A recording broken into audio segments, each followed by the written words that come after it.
Welcome back in my YouTube channel. मेरे YouTube channel में आप सभी को स्वागत है। आप सभी कैसे हैं? मैं उम्मीद करता हूं आप सभी अच्छे होंगे।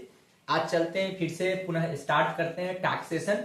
जो बजट अनाउंस हुई थी 2025 में और 2025-26 जो फाइनेंशियल ईयर है उसमें टैक्सेशन में क्या क्या चेंजेस हुई है, क्या न्यू टैक्स रिजीम में भी कुछ हम लोगों को डिडक्शंस मिलने वाला है।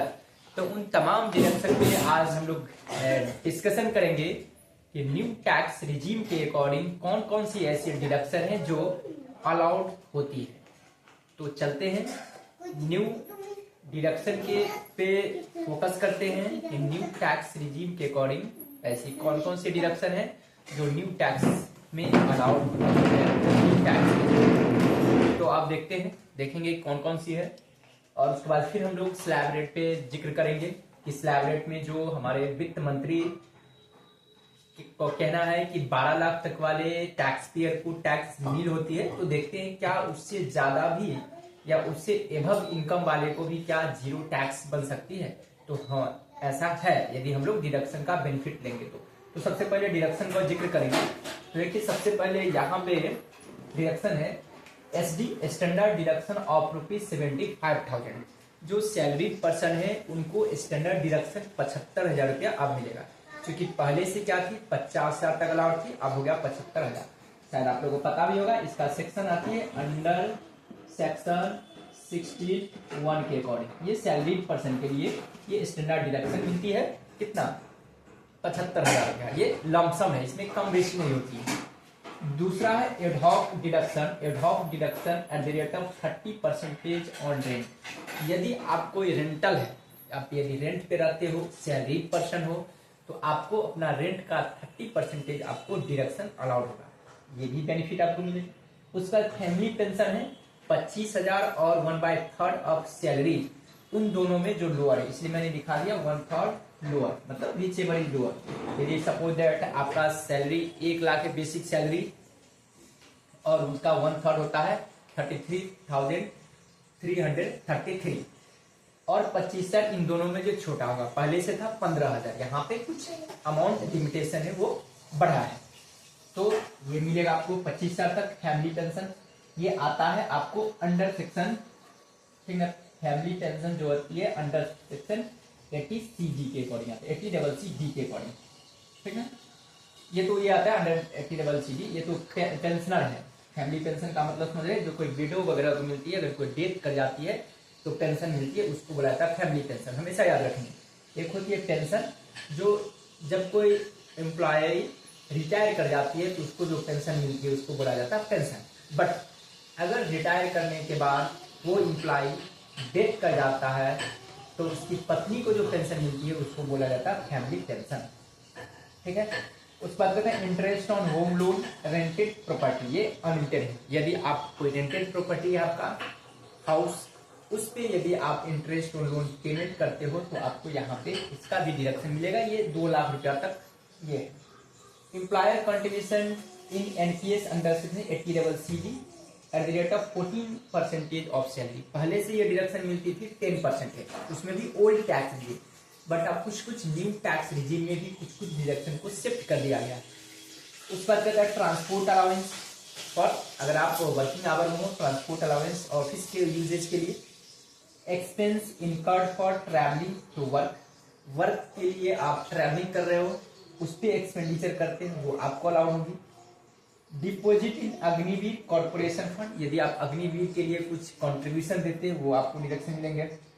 डेप्रिसिएशन अंडर सेक्टर 32, यदि बिजनेस प्रोफेशन है तो आपको डेप्रिसिएशन अलाउड होंगे, बट हमेशा याद रखेंगे यहाँ जो एडिशनल डेप्रिसिएशन जो प्लांट एंड मशीनरी पे जो मिलती है वो आपको फैसिलिटी नहीं मिलेगी, ठीक है। एनी अलाउंस फॉर ट्रैवलिंग, कोई भी अलाउंस ट्रैवलिंग के लिए। Interest on post office saving up to ₹35,000, यदि आपको पोस्ट ऑफिस से इनकम हो रही है, इंटरेस्ट आ रही है वहां से, तो 35,000 रुपया तक आपको अलाउड होगी। ग्रेजुएटी है maturity amount of LIP life insurance premium को, यदि मैच्योरिटी अमाउंट आपको मिलती है वो भी आपको एग्जेम्प्टेड है। Allowed all deduction under section 54 to 54F। इस सेक्शन को बात करेंगे तो ये कहाँ की सेक्शन है, जो अपने लोग को कैपिटल गेन में मिलता था।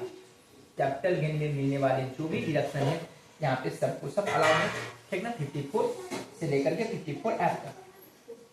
गिफ्ट अप टू 50 सर, यदि आपको कोई गिफ्ट दे रहा है 50 सर तक, यदि आप किसी को गिफ्ट कर रहे हो तो ये भी डिडक्शन न्यू टैक्स रिजीम के ऊपर आपको माफ होगा। उसका पीपीएफ में या सुकन्या समृद्धि स्कीम में यदि आप कंट्रीब्यूशन करते हो तो मिलेगा। इस प्रकार से तमाम मैंने 16 ऐसा डिडक्शन है जिसको मैंने लिखवाया, लेकिन यहाँ पे आपको मिलेगा 20 ऐसे डिडक्शन है जो न्यू टैक्स रिजीम के अकॉर्डिंग आपको क्या है अलाउड होगा, आप एवेल कर सकते हो वो डिडक्शन। जैसे एग्रीकल्चर का एक्सपेंडिचर है, इनकम है, वो भी फैसिलिटी मिलती है। तो मैंने उन सारी चीजों को नहीं लिखवाया हूँ जो भी है। तो आप देखेंगे रहा क्या कि जो स्लैब रेट है, इस तरह से कुछ इनकम टैक्स में जो स्लैब रेट है इस बार जो बजट अनाउंस हुई है उसमें जो दिया गया था अप टू 4 लाख तक ही, 4 से 8 लाख 5%, 8 से 12 इस तरह से स्लैब रेट है। अगर ये 24 लाख पे तो 30%, उन सभी पे higher health and higher education fees at the rate of 4%। फिर क्या है, वित्त मंत्री ने और बजट में ये बोला गया था जो यहाँ पे आ रहा है इसमें 12, यानी कि अप टू 12 लाख यदि आपको इनकम है, ठीक ना, तो क्या है अप टू 12 लाख इनकम, ठीक ना। यदि इनकम है इनकम तो क्या है नो टैक्स, यानी कि ये हो जाती है टैक्स क्या होती है 0 होती है, ठीक है। इसका क्या कॉन्सेप्ट था, इसका यही कॉन्सेप्ट है कि यदि किसी टैक्स पेयर को उसका इनकम 12 लाख तक है, ठीक ना, तो उनको अंडर सेक्शन 87 के अकॉर्डिंग क्या मिलेगा, रिबेट मिलेगा। कितना, 60,000 रुपया, ठीक है। ये क्या मिलेगा, रिबेट, क्या रिबेट अंडर सेक्शन 87A के अकॉर्डिंग 60,000 रुपये यदि आपको डिडक्शन मिलेगा तो आपको टैक्स लायबिलिटी क्या होगा, नील होगा, ठीक ना। क्योंकि आप यदि कैलकुलेशन करोगे यहाँ तक की स्लैब रेट में तो आपको 60,000 टैक्स बनेगा, आपको क्या होगा 60,000 आपको रिबेट मिलेगा, जिसकी वजह से 12 लाख तक इनकम वाले टैक्स पेयर को क्या होगा, टैक्स लायबिलिटी 0 होगा। अब ये समझने क्या सर 12 लाख से यदि एबव है तो क्या अपने लोग को टैक्स नील नहीं हो सकता, एकदम हो सकता है। जैसे देखिए इन तमाम प्रकार के यदि आप ये लेते हो, फैसिलिटी लेते हो, तो आपको क्या होगा 12 लाख से एबव भी इनकम होगा तो आपको टैक्स लायबिलिटी क्या बनेगा, नील होगा। क्यों, जैसे एग्जांपल के तौर पे मैं कहता हूँ यदि किसी को इनकम सपोज दैट इनकम कितना है, इनकम इसलिए आज मैंने प्रैक्टिकल बता रहा हूँ, इनकम है उसको 15 लाख, 2 3 4 5, ठीक है। अब इनकम में से लेस होगा डिडक्शन, लेस होगा डिडक्शन कौन सा, तो एक तो मिलेगा स्टैंडर्ड डिडक्शन, ठीक ना, कितना 75,000 रुपया, ठीक है। उसका एडहॉक डिडक्शन 30% ऑन रेंट, यदि आप कोई रेंट पे करते हो तो आपको उसके 30%, सपोज दैट आपको रेंट है आप पे कर रहे हो, सपोज दैट कितना 30%, मान कर चलिए आप रेंट पेमेंट करते हो 20,000, तो इसका 30% कितना होगा 6,000 आपको यहाँ से डिडक्शन मिलेंगे, ठीक है। फैमिली पेंशन 25,000, मैं 25,000 तक ही मान लेता हूँ। फैमिली पेंशन आपको मिलेगा 25,000 रुपया का डिडक्शन मिलेंगे। उसके बाद कहता है interest on home loan rented property, आप कोई प्रॉपर्टीज बना रखे हो और उस पर आप कोई लोन ले रखे हो तो उस पर इंटरेस्ट आप पे करते हो तो उसका भी डिडक्शन मिलेगा। सपोज दैट आपको इंटरेस्ट है, interest on home loan, suppose that आपका आ रहा है कितना, सपोज दैट 25,000 रुपया आप इंटरेस्ट पे करें, वो ज्यादा हो जाएगा, मैं 10,000 लेके चलता हूँ, 10,000, ठीक है। उसके बाद कहता है employer contribution in NPS under section 80CCD 40% of salary, तो एनपीएस में कंट्रीब्यूशन होगी, तो एनपीएस में मान कर चलता हूं मैं, सपोज दैट यहाँ पे भी मान लो 10,000, ठीक है। उसके बाद कहता है transport allowance incurred for travelling, ये सब वगैरह वगैरह, deposit in Agniveer corporation, depreciation, any allowance for travelling, interest on post office 2500, gratuity, इन तमाम प्रकार के सपोज दैट अदर एक्सपेंडिचर में मान के चलता हूँ।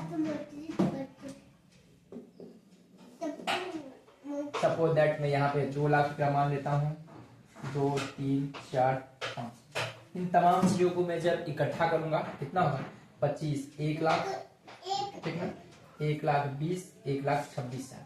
यदि 1,74 भी होता, ठीक ना, 1,74,000 भी होता, यहाँ पे मिल जाता आपको 3 लाख, 2, 3, 4, 5, इसको लेस करता कितना होता, 12 लाख, ठीक है। और 12 लाख का इनकम पे क्या होता, ये हो जाता टैक्सेबल इनकम। ये हम लोग का कहलाता टैक्सेबल